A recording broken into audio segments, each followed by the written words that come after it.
Hey guys, Probo1701 here, and today we are looking at another Star Trek video talking about the top 5 stories from the original Star Trek. This time we're looking at season 2 that I would recommend for people who don't really watch Star Trek or maybe getting into Star Trek for the first time or curious about getting into the original Star Trek series for the first time. This is the second video of a 3 video series. I'm doing one for each season. So we're going to look at the top 5 I would recommend and then a couple honorable mentions as well. Just for stories I would check out if you're interested in getting into the original Star Trek series. I actually did pull up my Star Trek Blu-ray because it has all the episodes lined up in here, and I went over all of them, kind of picking the ones that I would recommend for people. We've already done season 1.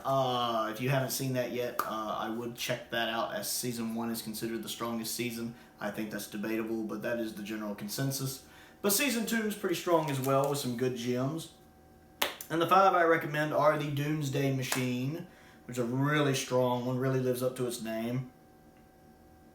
The guest actor in this one, William, the guy who plays Commodore Decker, is phenomenal, and he really sells this episode. But of course, the regular cast, Kirk, Spock, McCoy, and all of them do a fantastic job as well. The Doomsday Machine is very well realized. The updated special effects for this one are really good. I almost always prefer watching it with the newer effects that they did back in the early to mid 2000s. And they work really well here. Plus, I always enjoy episodes that have other Constitution class ships in it. I do like to see the Enterprise's sister ships whenever we get a chance. So I highly recommend this one. Episode 2 is The Trouble with Tribbles. This one's a lot of fun. I mean, there's serious stuff going on with it too, and there is a plot going on that Kirk has to figure out. But there's also a lot of humor in this one. A lot of fun in this one. This is the one when you see, if you ever see Kirk, that picture of Kirk when he's just buried in what looks like little fur balls. This is that one, and it's a lot of fun. This is, of all the ones on this list, this is the one that I get the most fun out of watching. It really is a nice little break. Number 3 is The Ultimate Computer. What happens when you put the Enterprise in the control of a computer AI. I really like this one a lot because it also has some of the Enterprise's sister ships in it. And when things go wrong, things go really wrong in this one. And I very much enjoy it. Number 4 is Patterns of Force. I love this one because there is a very important lesson it teaches about history and history repeating itself and good intentions being basically the road to hell. The path, the road to hell is paved with good intentions. I really enjoy this one. It lives up to its name, Patterns of Force. I really love this one, again, because I love when Star Trek teaches lessons. And this is a story that's just as relevant now as it was when it came out. So this is definitely one I think even people who aren't fans of Star Trek should watch, because there are lessons to be learned from Patterns of Force. And number 5 is Obsession. I like this one a lot. I think the cloud creature in it is realized really well with the technology available.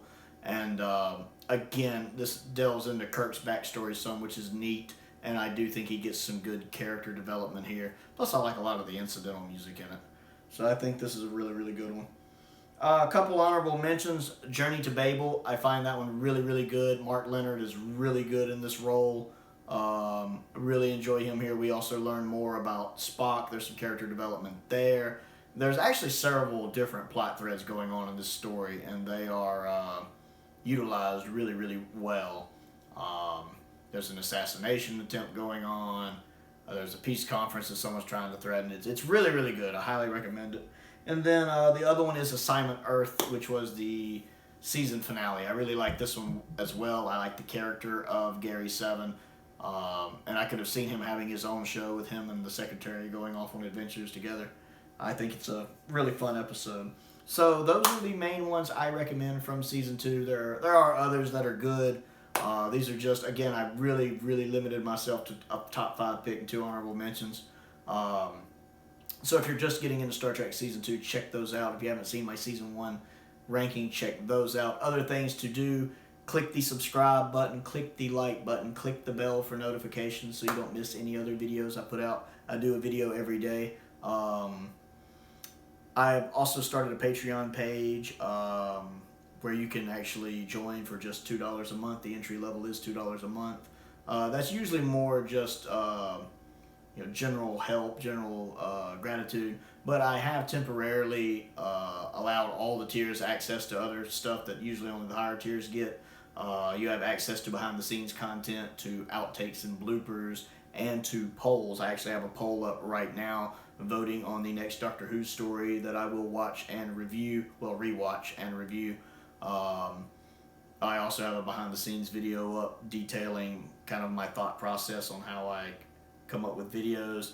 And then I also have my first outtake or blooper video up as well.